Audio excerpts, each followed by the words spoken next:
तो प्रातः क्लास है 27 अप्रैल 1968।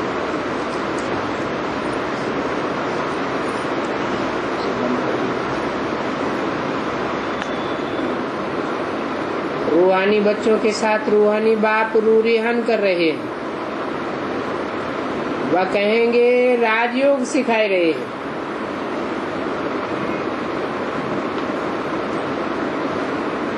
रूह की रूह के साथ रूहान और राजयोग सिखाना, इसमें बाचा की जरूरत है या नहीं है?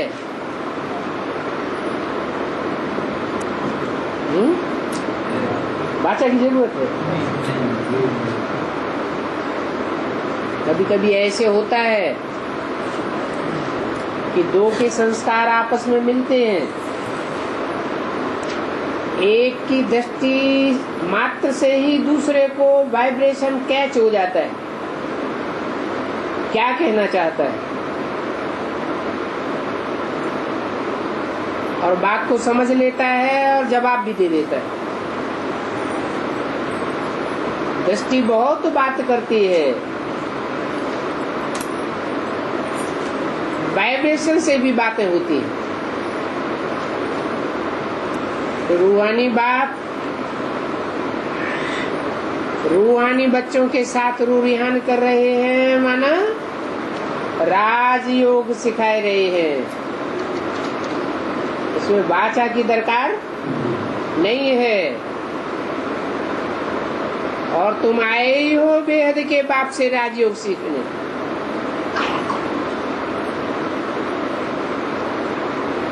लास्ट स्टेज में जब तुम बच्चे परमधाम को इस सृष्टि पर उतार लेंगे तो वाणी में रहेंगे या वाणी से परे चले जाएंगे?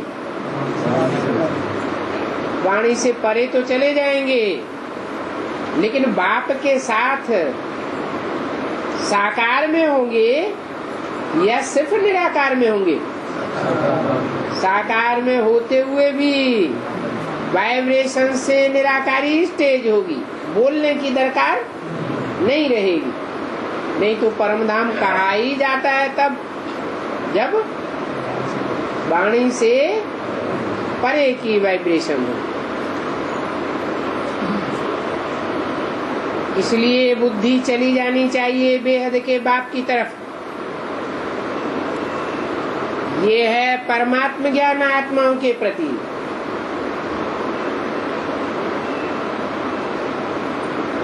वो होता है जीव आत्माओं का ज्ञान।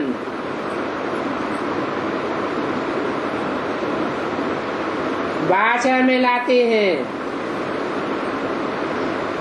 वाचा में आते हैं, वाचा में ले जाते हैं।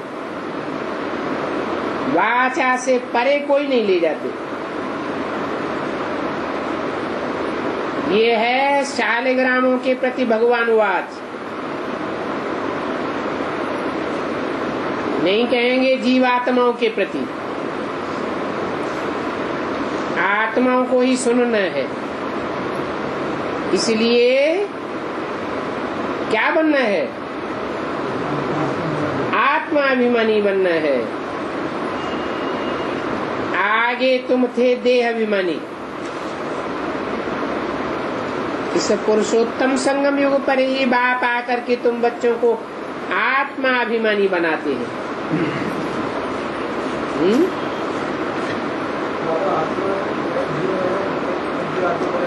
जीव माना जीवित,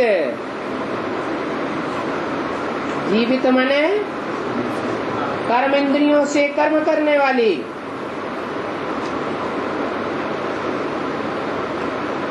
और आत्माभिमानी होगा तो कर्मेंद्रियों का भान रहेगा। कर्मेंद्रियों का भान ही नहीं रहता। तो संगम युग पर ही बाप आकर तुम बच्चों को आत्माभिमानी बनाते हैं। कि चले जाते हैं तब आत्माभिमानी बनते हो। ब्रह्मा के तन में आए आत्माभिमानी बन गए क्या?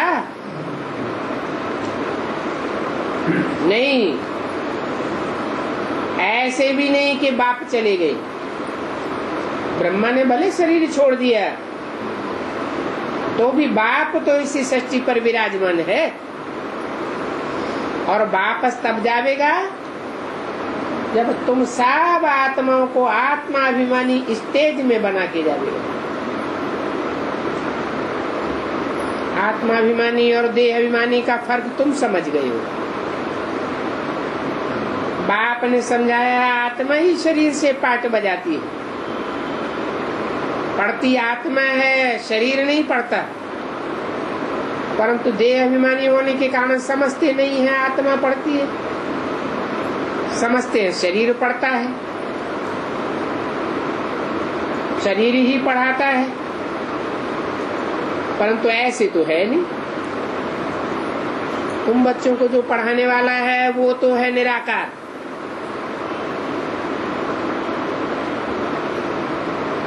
कोई साकारी स्टेज वाला तुमको पढ़ाने वाला नहीं है, और पढ़ने वाली आत्माएं भी निराकार है। क्या यहाँ तो पढ़ाई ऊंची स्टेज वाली है या नीची स्टेज वाली है? कैसी ऊंची स्टेज? ऐसी ऊंची स्टेज जिस ऊंची स्टेज में तुम बच्चों का क्लास ट्रांसफर हो जाता है। आत्मा रूपी सुई की सारी कट उतरने पर, जब बेसिकली कट उतर जाती है तो सारी कट उतरने पर तुम बच्चे डायरेक्ट बाप से सीखते हो। तब तक डायरेक्ट माँ से नहीं, माँ से ही सीखते हो, ब्रह्मा कुमार कुमारियों से सीखते हो, लेकिन डायरेक्ट बाप से नहीं सीखते। उनका नाम है शिव। जिनसे सीखते हो उनका नाम शिव। क्यों नहीं कहा शिव शंकर? क्योंकि सिखाने वाला शंकर नहीं है, शंकर तो खुद सीखने वाला है, देवता है। शिव तो देवता बनाने वाला है। शिव बाबा को अपना शरीर नहीं होता है, और सभी आत्माएं कहेंगी मेरा शरीर। शिव बाबा ये नहीं कहेंगे ये मेरा शरीर।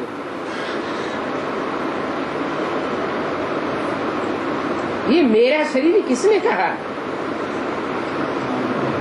आत्मा ने कहा, परम पिता ने तो नहीं कहा। बाकी की ये सभी जिस्मानी पढ़ाइयां हैं जो अनेक प्रकार की,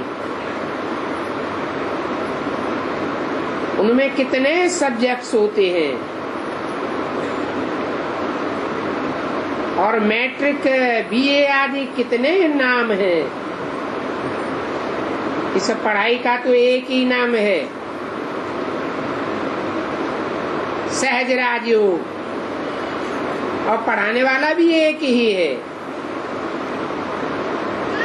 मुश्किल को सहज करने वाला एक ही है, और तो सब मुश्किल बनाए देते। सहज को भी क्या बनाए देते? मुश्किल बनाए देते हैं। पढ़ाई एक ही पढ़ाते हैं, और बाप ही आकर के पढ़ाते हैं, तो बाप को याद करना पड़े। हमको बेहद का बाप पढ़ाते हैं, उनका नाम है शिव। ऐसे नहीं है कि नाम रूप से न्यारा है। अगर नाम रूप से न्यारा हो फिर तो याद करने की बात ही नहीं आती। क्या नाम है? शिव। अर्थ क्या है? कल्याणकारी। कभी एक सेकंड के लिए 5000 वर्ष में अकल्याणकारी बन जाता हो?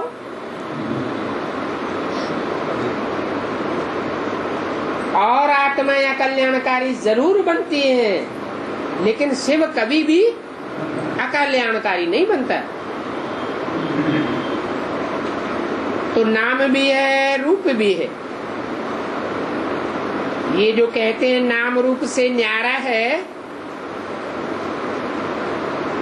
तो सो जैसे मनुष्यों का को पता पड़ता है शरीर पर, तो कहेंगे फलाना फलानी का शरीर है, वैसे शिव बाबा का तो नहीं है।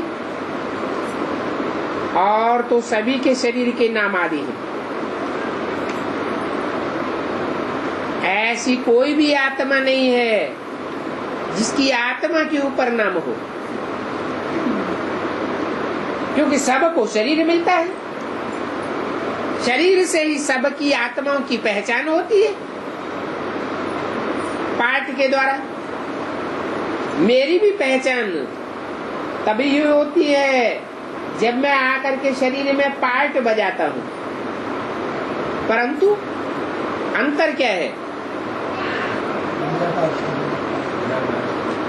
मैं जिस शरीर के द्वारा पार्ट बजाता हूं उसको मेरा शरीर नहीं कहता। मेरा शरीर है ही नहीं, मेरा कोई ममत्व नहीं है। इसलिए कहता हूं कि सभी के शरीर के नाम आदि हैं। और नाम किस आधार पर पढ़ते हैं? काम के आधार पर पढ़ते हैं। मेरा भी काम है, जिस काम के आधार पर मेरा नाम पड़ता है। क्या काम है? कल्याण करना। ये कल्याण का कार्य और कोई भी आत्मा सदा काल नहीं बजा सकती, परंतु शरीर के द्वारा ही कल्याण करता हूं। परंतु शरीर में मेरा ममत्व नहीं है। ये शरीर उनका नहीं है। और भगवान एक ही होता है, 10-20 होते भी नहीं है। जैसे हिंदुओं ने दिखाई दिया है क्या, 24 अवतार, दशावतार। जैनियों ने भी दिखाई दिए, कितने? 24 तीर्थंकर भगवान दिखाई दिए। वो तो एक ही है। फिर मनुष्य उनको 24 अवतार, इतने अवतार कहते आए हैं, तो उनको कुत्ते बिल्ले ठिक्कर में कह देते हैं। जैसे खुद भक्ति मार्ग में भटके हैं, बाप कहते हैं मुझे भी बहुत भटकाया है। ड्रामा अनुसार उनकी बातचीत सभी शीतल है, समझाते हैं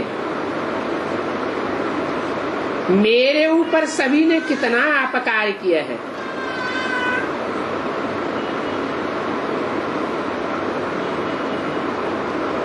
मेरी कितनी ग्लानि की है। मनुष्य कहते हैं हम निष्काम सेवा करते हैं,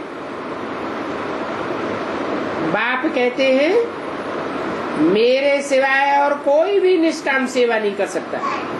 क्यों? सबको अपनी अपनी कामना रहती है,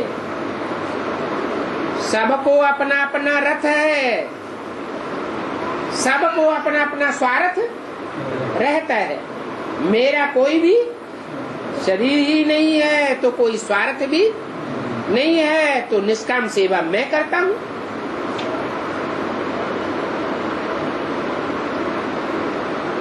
जो करता है उनको फल जरूर मिलता है। अब मैं सेवा करता हूं निष्काम, तो मेरे को क्या फल मिलता है?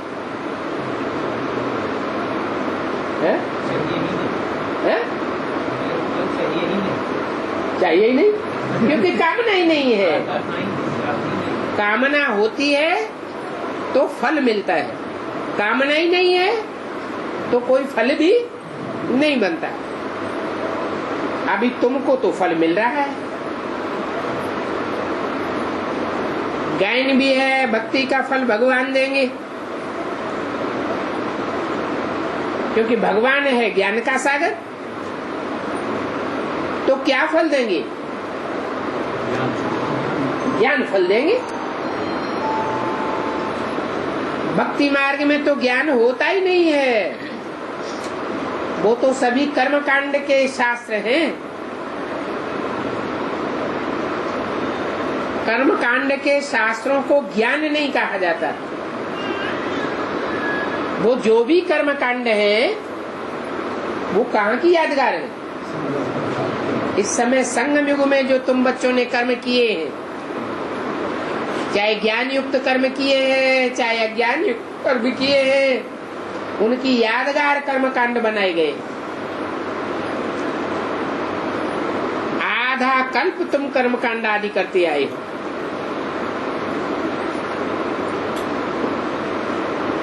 अभी ये ज्ञान तो पढ़ाई है, वहाँ आधा कल्प भक्ति मार्ग में तुम्हारी कोई पढ़ाई नहीं हुई। क्यों?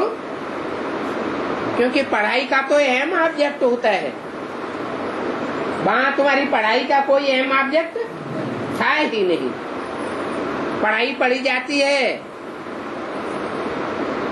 तो कोई लक्ष्य लेकर पढ़ाई पढ़ते हैं, डॉक्टर बनेंगे, मास्टर बनेंगे, इंजीनियर बनेंगे। भक्ति मार्ग में कोई अहम ऑब्जेक्ट था क्या? कोई गुरु लोग अहम ऑब्जेक्ट देते थे कि तुम मनुष्य से देवता बनेंगे? भक्ति करते रहो, शास्त्र पढ़ते रहो, पूजा करते रहो, रिजल्ट क्या निकलना? गुरु लोग भी शरीर छोड़ गए और चेले भी शरीर छोड़ते रहे। अहम ऑब्जेक्ट तो कोई को प्राप्त होती नहीं। और यहाँ तो बाप गारंटी करते हैं, अपन को आत्मा समझ मुझ बाप को याद करेंगे तो इसी जन्म में तुम नर से नारायण जैसे देवता बनेंगे। और ये पढ़ाई मिलती ही एक बार है। वो शास्त्रों की पढ़ाई तो जन्म जन्मांतर पढ़ते चले आए और पढ़ाई का रिजल्ट कुछ भी नहीं निकला। हाँ, ये निकला और ही पतित होते चले गए और ही दुर्गति होती चली गई। क्यों दुर्गति होती चली गई? क्योंकि वो शास्त्रों की पढ़ाई एक से नहीं पढ़ी, पढ़ाने वाले अनेक गुरु थे, शास्त्र लिखने वाले अनेक गुरु हुए। रावण से कोई बैठ करके पढ़ाई पढ़े, एक मुख एक बात सिखाएगा और दूसरा मुख दूसरी बात बताएगा। एक मुख की निकली हुई बात दूसरे मुख में जाएगी तो बदल जाएगी या एक ही रहेगी? बदल जाती है। वहाँ तो 10-10 मुख पढ़ाने वाले, 10-10 धर्मों के 10-10 मुखिया, तो एक बात तो हो नहीं सकती। सत्य तो एक होता है या अनेक होते हैं? सत्य तो एक ही होते हैं।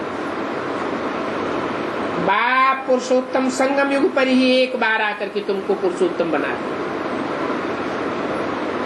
ऐसे नहीं हर युग युग में आते हैं, 24 बार अवतार लेते हैं या 10 अवतार लेते हैं, नहीं, एक ही बार संगम युग पर आते हैं और फिर खुद चले जाते हैं। ऐसे नहीं कि ठहरते भी हो, कोई प्राप्ति की आशा हो, नहीं, ये ज्ञान है,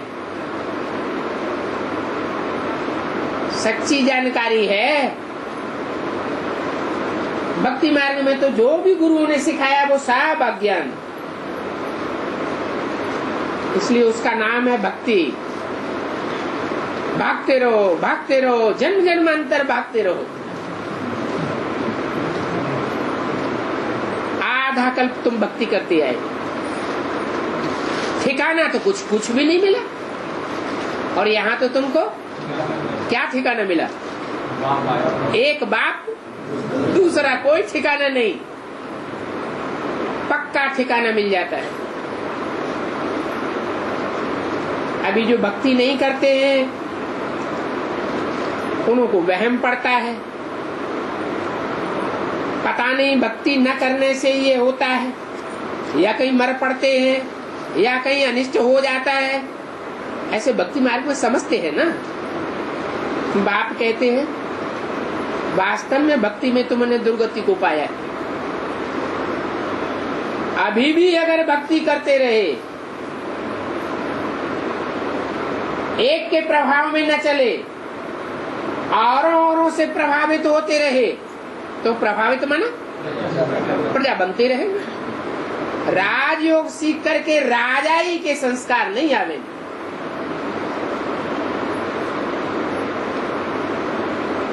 प्रजा की सदगति कहेंगे क्या है? यहाँ लक्ष्य क्या दिया जाता है? नर से नारायण बनने का लक्ष्य दिया जाता है। बाप प्रजा योग सिखाने नहीं आए हैं। क्या सिखाने आए हैं? राजयोग सिखाने आए हैं। प्रजा पद पाना कोई पद नहीं होता है। प्रजा में भी भले क्वालिटी होती है, फर्स्ट क्लास प्रजा, सेकंड क्लास प्रजा, थर्ड क्लास प्रजा, फोर्थ क्लास प्रजा भी होती है, परंतु प्रजा वर्ग में जाना ये कोई पुरुषार्थ नहीं है।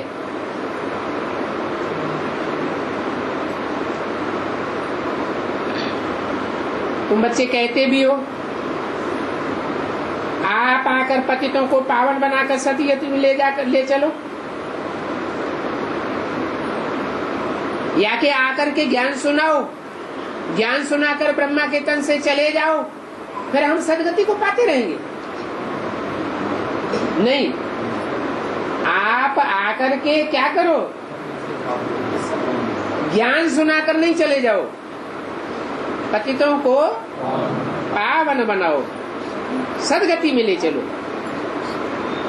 भक्ति अलग है, भक्ति से दुर्गति होती है। ज्ञान अलग है, ज्ञान से सदगति होती है। भक्ति एक से आती है, वो भक्ति अनेकों से आती है, और ज्ञान एक से आता है।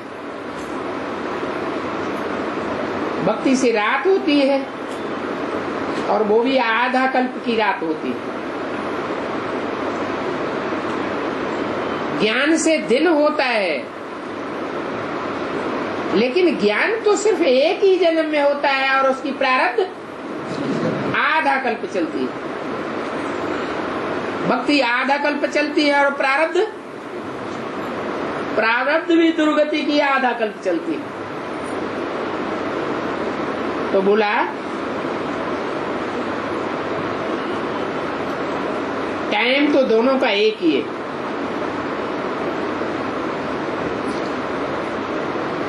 राम राज्य बेहद का और रावण राज्य भी बेहद का कहेंगे। भोगी होने के कारण दुनिया की वृद्धि जास्ती होती रहती है। अभी तुम योगी बनते हो तो दुनिया की वृद्धि होगी। जैसे अभी तक वृद्धि होती आई 63 जन्मों में, ऐसे वृद्धि होगी। यह धीमे धीमे बढ़ेंगे, गति धीमी हो जाती है। तुम बच्चे जानते हो कि बाप कितने प्रबंध रचते। मनुष्यों की बुद्धि कम हो, ये तो बाप का काम है। वृद्धि और कोई दुनिया में मनुष्यों की या कीट पशु पक्षी पतंगों की वृद्धि करने से रोक ही नहीं सकता। असली फैमिली प्लानिंग तो बाप ही आकर के कराते। वो तो कितना प्रयत्न करते हैं इस बात के लिए, फैमिली प्लानिंग के लिए, दुनिया की वृद्धि तादाद न बढ़े। बाप कहते हैं ये कोई मनुष्य का काम नहीं है। क्या फैमिली प्लानिंग करना या दुनिया की आबादी करना ये कोई मनुष्यों का काम नहीं है। इसलिए मुसलमान कभी भी फैमिली प्लानिंग को नहीं अपनाते। क्या और देशों में और राज्यों में और धर्मों में फैमिली प्लानिंग के लिए प्रयत्न करेंगे, लेकिन मुसलमान कभी भी फैमिली प्लानिंग की चिंता नहीं करते, इसलिए उनकी वृद्धि भी बहुत जास्ती होती जाती है।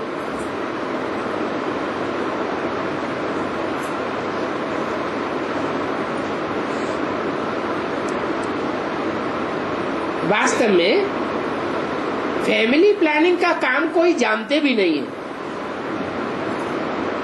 न दूसरे धर्म वाले जानते हैं, न इस्लामी जानते हैं, न कोई जानता है।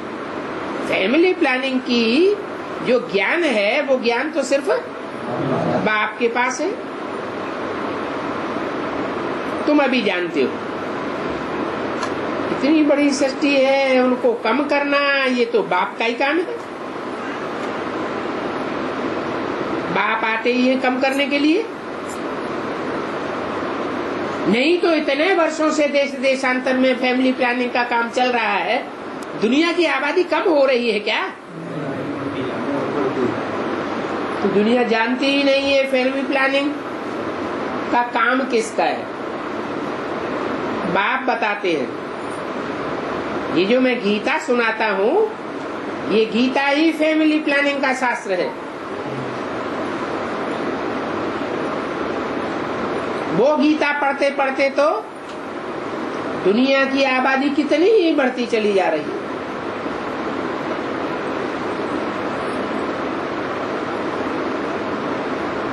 मनुष्य पुकारते भी हैं कि बाबा आओ और आकर के सृष्टि कम करो। वो लोग तो कुछ भी नहीं जानते। बाप आकर के सृष्टि की आबादी कितनी ही कम कर देते हैं, कितनी कम कर देते हैं। 500 करोड़ की आबादी कम होकर के कितनी रह जाती है?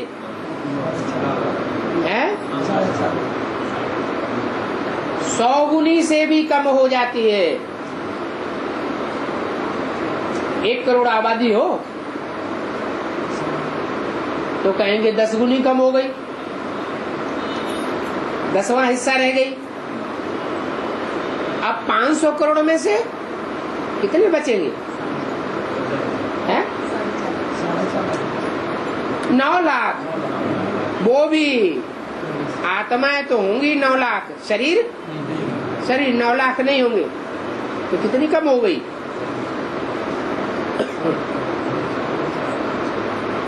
कितना हिस्सा रह गई आबादी? आबादी का 200वां हिस्सा भी आबादी नहीं रहती है। कितनी ही आबादी कम कर देते हैं, बाकी थोड़े मनुष्य रह जाते हैं।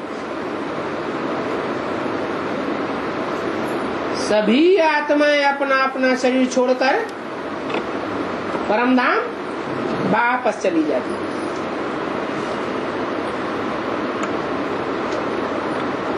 कितनी आत्माएं हैं जो अपना शरीर टोटली नहीं छोड़ती है? 4.5 लाख आत्माएं ऐसी हैं। कुछ न कुछ शरीर के साथ उनका हिसाब किताब रहता है।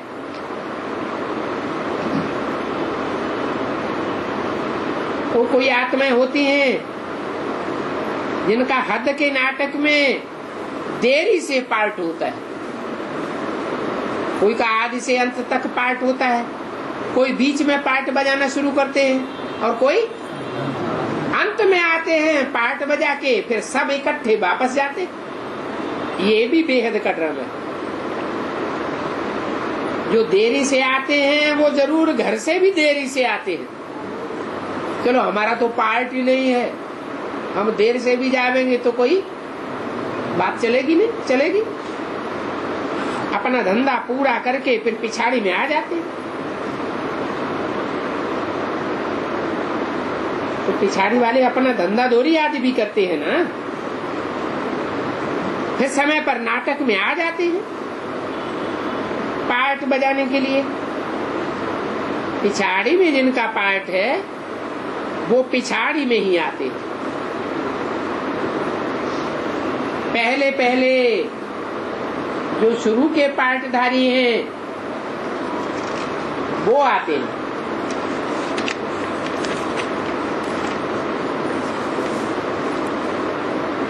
और वो आते हैं सत्युग के आदि में,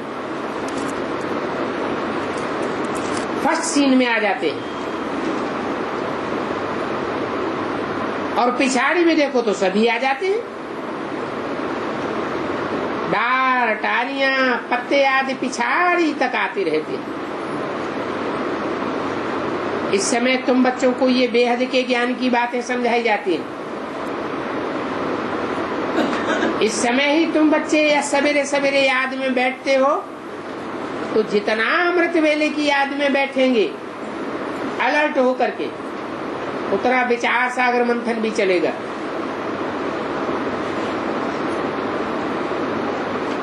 सवेरे याद में बैठना चाहिए, ये ड्रिल है। आत्मा को अपने बाप को याद करना है। अभी याद की बात पकड़ो, योग अक्षर छोड़ दो। इस योग अक्षर में मुझते हैं, कहते हैं हमारा योग नहीं लगता।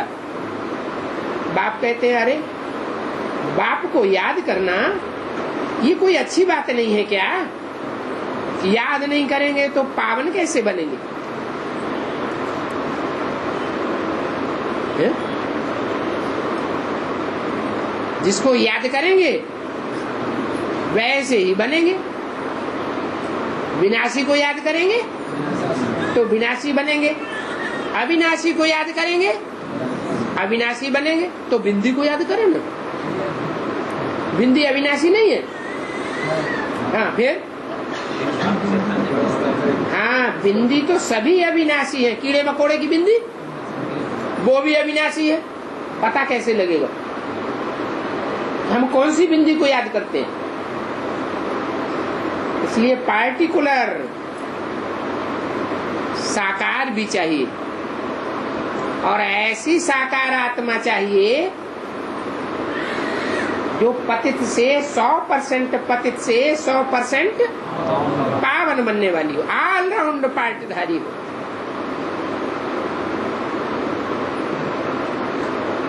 ऐसे पतित में उस पावन बाप को याद करेंगे तो हमारी भी स्टेज पावन बनेगी।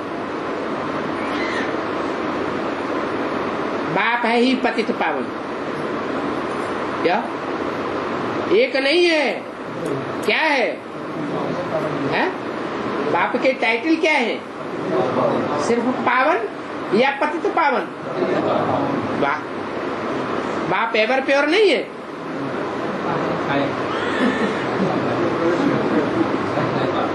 बाप है ही पतित पावन, पतित में आता है और उसको पावन बना कर जाता है। और वो जिसको बना कर जाता है वो सारी सृष्टि का बीज है। जैसा बीज होगा वैसा झाड़ भी तैयार होता है। साधु संत आदि सभी गाते रहते हैं, हे पतित पावन आओ। गाते तो हैं परंतु बेचारे जानते नहीं हैं कि पतित पावन क्या होता है।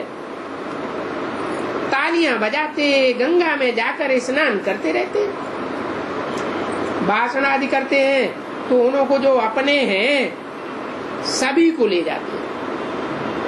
उनको आमदनी बहुत होती है, वो जाते हैं आमदनी के लिए। कफनी पहनी, सन्यासी बने, फिर गृहस्थी लोग उनको सभी कुछ पहनाते हैं, परंतु इन सब बातों से फायदा तो कुछ भी नहीं होता।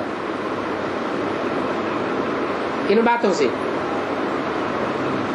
है भक्ति मार्ग में जो साधु सन्यासियों की ये कथा कहानी बताई, ये है कहाँ की बातें असली? कैसे है? सब देते हैं ना सन्यासी। हाँ, अभी भी बहुत गीत गाते हैं भगवान के, हे पतित पावन आओ, गाते हैं ना। तो जिसको पतित पावन कहते हैं उसको पहचानते हैं पहचानते तो नहीं, तालियां बजाते हैं। तालियां बजाना माने ताल में ताल मिलाना। गीत बहुत गाते हैं, डांस बहुत करते हैं, लेकिन अर्थ को नहीं जानते। कितने जाते हैं गंगा में स्नान करने। तो गंगा क्या है? पतित पावनी है गंगा। अगर पतित पावनी गंगा में स्नान करने जाते हो तो खुद भी पावन बन जावे। पतित पावनी गंगा में जाते कहाँ है? वो तो पानी की गंगा में स्नान करने जाते हैं। पानी की गंगा माना हाँ, जिसे पानी में मनन चिंतन मंथन की बात ही नहीं। उस गंगा का कनेक्शन ज्ञान सागर के साथ है ही नहीं। ज्ञान सागर से अगर कनेक्शन हो तो उस पानी का मंथन करने से, उस सागर का मंथन करने से कुछ रतन भी निकले नए नए। ऐसे ऐसे रतन निकले जो जीवन को ही परिवर्तन कर देवे। उनकी आमदनी बहुत होती है। क्या गंगा में स्नान करने क्यों ले जाते हैं? कि जिन भक्तों को ले जाते हैं, जिनके पंडे पुजारी बनते हैं, उनसे पैसे खूब मिलते हैं। खूब बड़ी बड़ी महलमारियां अटारियां कंक्रीट की बनाते रहते हैं। बड़े बड़े मठ पंथ बन जाते हैं। कफनी पहनी या रंग बिरंगे कपड़े पहने, सन्यासी बने। इनकी बात हुई। तथाकथित ब्राह्मणों की ही बात हो रही है। वो ही ये शूटिंग करते हैं साधु सन्यासियों की। गृहस्थी लोग उनको सभी कुछ पहनाए देते हैं। क्या वो कपड़े कहाँ से आते हैं? गृहस्थियों से ही आते हैं। फायदा तो कुछ भी नहीं होता।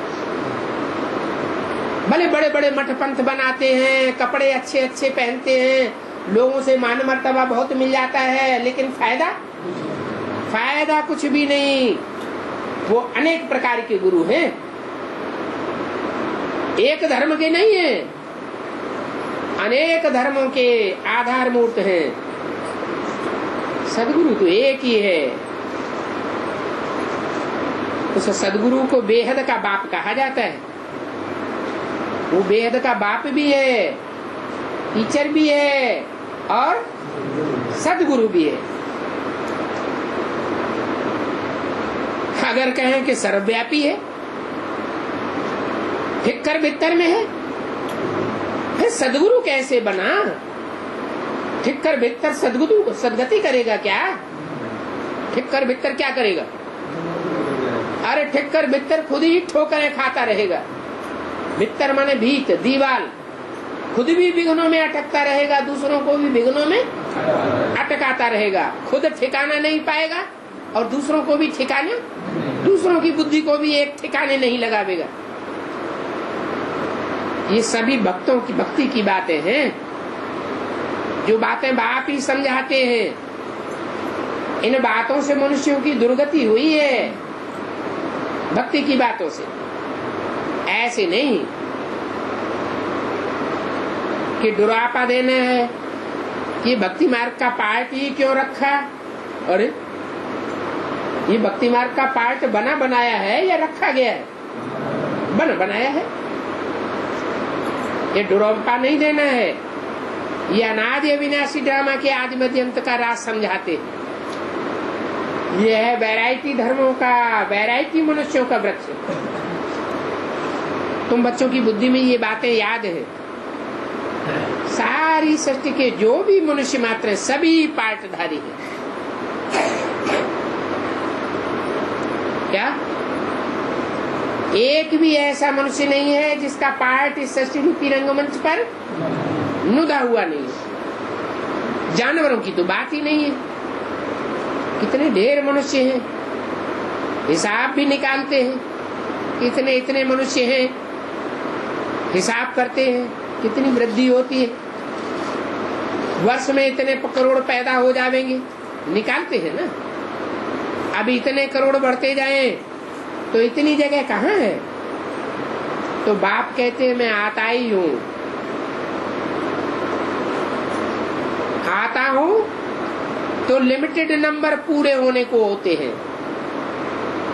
जब सभी आत्माएं आ जाती हैं और हमारा ऊपर घर खाली हो जाता है, खाली होने को आता है, तो मैं आ जाता हूँ। तो मेरे होते बाकी जो भी बचत आत्माएं ऊपर में है, मेरे पीछे पीछे सभी आ जाती है। कब तक? जब तक मैं पार्ट बजाऊं। मेरे पार्ट बजाने के बाद जब मेरे वापस जाने का टाइम होता है, फिर कोई भी आत्मा ऊपर नहीं रहती। ये झाड़ कब सूखता नहीं है, चलता ही रहता है। पिछाड़ी में जब वहां कोई भी नहीं रहता है, तो फिर ये पुराना झाड़ खत्म हो जाता है। फिर सभी जावेंगे। नई दुनिया में देखो कितने थोड़े हैं, अभी तो कितने ढेर के ढेर हैं। और शरीर तो सभी के बदलते जाते हैं, बदलते जाते हैं या ज्यों के त्यों बने रहते हैं? सभी आत्माओं के शरीर बदलते जाते हैं। वो भी जन्म वो ही लेंगे जो कल्प कल्प लेते आए। ये वर्ल्ड ड्रामा का कैसे चलता है, सिवाय बाप के कोई समझा ही नहीं सकता। और बच्चों में भी इस वर्ल्ड ड्रामा को समझाने वाले बच्चे नंबरवार पुरुषार्थ अनुसार है। वेद का नाटक कितना बड़ा है, कितने इसमें समझने की बातें हैं। वेद का बाप तो सभी ते ऊंचे है, ज्ञान का सागर है। और बाकी क्या है?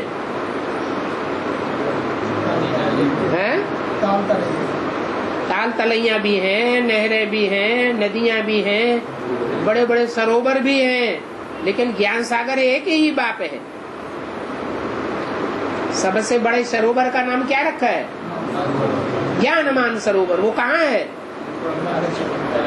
हिमालय पहाड़ पर बताते हैं कि मानसरोवर झील है, उसमें हंसों का निवास होता है और पानी इतना निर्मल होता है, पारदर्शी, कि नीचे तक सारा ही देखने में आता है।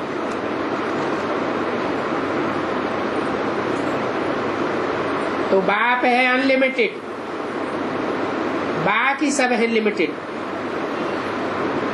ये वेद शास्त्र आदि बनते हैं, जास्ती तो कुछ नहीं बनेगा।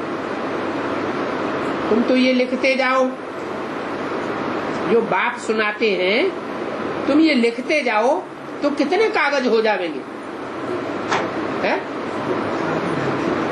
शास्त्र तो लिमिटेड है, लेकिन ये तो कभी पूरा हो ही नहीं सकता। लंबी चौड़ी गीता बन जावे। शुरू से लेकर जो समझाते हैं वो तुम सभी लिख करके छपाते रहो, तो इस मकान से भी बड़ी गीता हो जावे। इतनी बड़ी गीता को कोई उठाए भी नहीं सकता।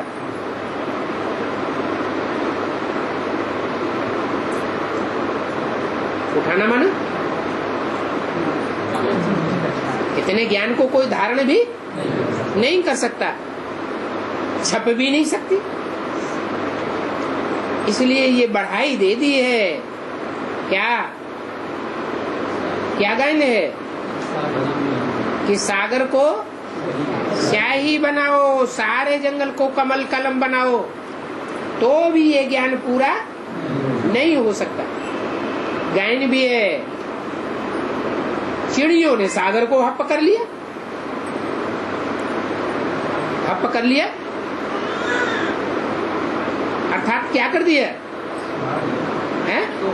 सुखा दिया। अरे ज्ञान सागर शिव बाबा कभी सूख सकता है क्या? हाँ, फिर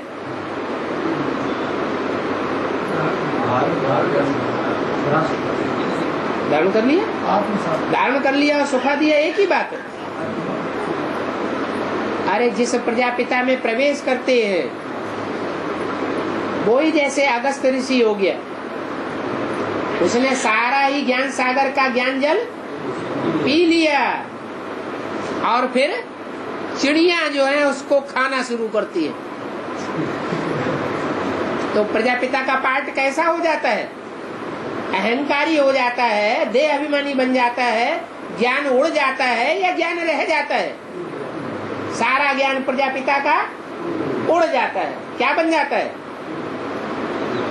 आत्मा अभिमानी से पूरा देह अभिमानी सांढा बन जाता है। शास्त्रों में ये कथा आई है या नहीं आई है? कहाँ की कथा है? संगम की कथा है। सारे सागर को सुखाए दिया। तो निराकार की बात है या साकार की बात? साकार की बात है। वो तो सभी दंत कथाएं बना दी हैं, असली बात तुम्हारी बुद्धि में आती है। तुम बच्चियां सब चिड़ियाएं हो क्या? चिड़ियों के सामने एक बोरा दाना डाल दो और उड़ती आएंगी ढेर की ढेर और सारा सुखा देंगी, सारा चट कर जाएंगी। ज्ञान सागर तुम सारा ज्ञान हप कर लेती हो। क्या है ज्ञान सागर, लेकिन सारा ज्ञान तुम हप कर लेती हो। अब बताओ, निराकार ज्ञान सागर के ज्ञान को कोई हप कर सकता है? नहीं। और एक के द्वारा हप करने की तो बात ही नहीं है। तुम सब हजम कर जाते हो ज्ञान सागर को। निराकार की बात है या साकार की बात है? कोई बहुत हप करते हैं और कोई थोड़ा हप करते हैं। क्या सागर ज्ञान सागर को जिसका मिसाल दिया है कि तुम सब हप कर जाते हो, सारा हप कर जाते हो, तो एक हप कर जाता है या ढेर सारे मिलकर के हप करते हैं? ढेर सारे मिलकर के, कोई कम कोई थोड़ा। बाकी ऐसे नहीं है कि वो कोई चिड़ियाएं सागर को सुखावेंगी। चिड़िया माने स्थूल पंखों वाली चिड़ियों ने कोई सुखाया क्या है? कौन सी चिड़िया? ये तो ज्ञान चिड़ियों की बात है, जो ज्ञान काम वो जो योग और ज्ञान के पंखों से ऊंची उड़ान उड़ती है। सभी बेकायदे कहानियां बनाई दी हैं, उनके अर्थ को कोई जानते नहीं है। ये भक्ति मार्ग की कहानी है। अकल की तो बात ही नहीं। अकल की बात बुद्धिमानों की बुद्धि बाप आकर किस बताते हैं। मनुष्य कितने बेकल बन पड़ते हैं। इसलिए बाप ने कहा है जंगली जानवर बन पड़े। अभी तुम क्या से क्या बनते हो? अभी तुम ब्राह्मण बने हो, तुमको ज्ञान मिला है, तो तुम कितनी बातें जान गए हो। मनुष्यों को तुम समझाते हो तो भी मनुष्य विश्वास नहीं करते हैं। क्या तुम ये शास्त्रों की बातें क्लियर करके उनको समझाते भी हो तो भी तुम्हारे ऊपर विश्वास नहीं करते हैं कि ऐसे ऐसे हो सकता है, कि ऐसी चिड़ियाएं होती है, कि ऐसा कोई ऋषि होता है जो सारा सागर हप कर ले। कल्प कल्प तुम ये धंधा आदि करते हो। कौन सा धंधा है?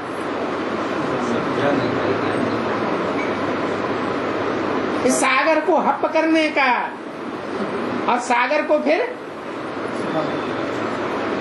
चिड़ियाओं के द्वारा हप कराने का। और फिर क्या दिखाते हैं?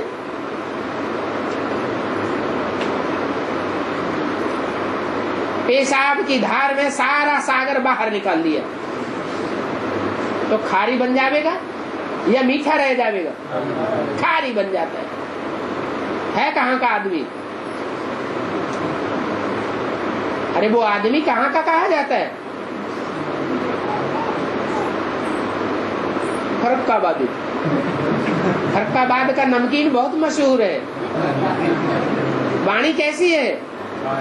नमकीन है या मीठी है? बहुत खारी वाणी है। तो कल्प कल्प तुम यह धंधा करते हो क्या? सारा मीठे सागर को क्या बना देते हो? खारा बनाकर बाहर निकाल देते हो। तुम पढ़ाई भी पढ़ते हो, जो भी पढ़ाई पढ़ते हो उसमें कोई कम जास्ती नहीं हो सकती। जितना जो पुरुषार्थ करते हैं वो प्रारब्ध बनती जाती है। एक जन्म की प्रारब्ध बनती है या 84 जन्मों की प्रारब्ध बनती है? 21 जन्म की नहीं बनती, 21 जन्म की भी बनती है। श्रीमत के अनुकूल जितना चलते हैं तो 21 जन्म की बनती है, और मनमत उसमें जितना मिक्स हो जाती है उतना फिर 63 जन्मों का हिसाब किताब बन जाता है। मनमत मिक्स करें या मनुष्यों की मत मिक्स करें तो भी क्या बनेगा? तो भी 63 जन्मों का हिसाब किताब बनता है। हर एक समझते हैं कि कितना हम पुरुषार्थ करते हैं और कैसा पुरुषार्थ करते हैं, कितना पद पाने लायक बन रहे हैं। स्कूल में भी नंबरवार पुरुषार्थ अनुसार इम्तिहान पास करते हैं। यहाँ भी ऐसे ही है, तुम जानते हो। सूर्यवंशी भी बनते हो और चंद्रवंशी भी बनते हो। कौन है? कौन सूर्यवंशी बनते हो, कौन चंद्रवंशी बनते हैं? 84 जन्म लेने वाले सूर्यवंशी भी बनते हैं और चंद्रवंशी भी बनते हैं। कैसे?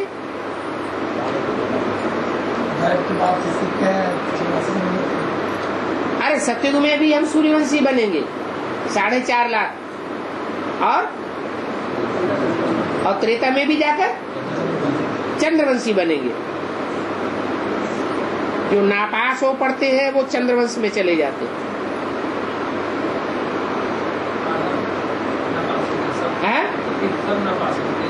4.5 लाख बच्चे बनेंगे 16 कला संपूर्ण। नई सृष्टि जब शुरू होगी तो उस नई सृष्टि की शुरुआत में वो 16 कला संपूर्ण वो बच्चे बनेंगे। बनेंगे तो, लेकिन किस तरह के बच्चे बनेंगे? हैं? उतरती कला वाले बनेंगे। और उन्होंने चंद्रवंशी की शूटिंग कब की थी? बनेंगे तो त्रेता में, लेकिन चंद्रवंशी बनने की शूटिंग उन्होंने कब की है? संगम में भी कब? संगम तो 100 साल का। कब की? हाँ, यज्ञ के आदि में ही उन बच्चों ने फेलियर होने की शूटिंग कर ली थी। ऐसे नहीं कि अंत तक फेल होते रहेंगे। अगर अंत तक फेल होते रहेंगे तो ये क्यों कहा कि जिन्होंने अंत किया उन्होंने सब कुछ किया? कोई इन बातों को समझ भी नहीं सकता कि राम को ये बाण आदि क्यों दिए हैं, कब दिए हैं, किसने दिए हैं। वो बाण कौन से हैं? ज्ञान बाण है। कब दिए? ये ब्राह्मणों के लिए गायन है कि ये ज्ञान कभी नष्ट नहीं होता है। यज्ञ के आदि में ही जो ब्राह्मण बने थे वो ब्राह्मण युद्ध करते करते शरीर को छोड़ दिया। ये मायावी युद्ध करते करते शरीर छोड़ने की बात है, तो पूर्व जन्म का ज्ञान उनको अगले जन्म में ऐड हो जाता है। राम को बाण मिले किस लिए? कि असुरों को मारते रहे और अपना राज्य स्थापन करते रहे।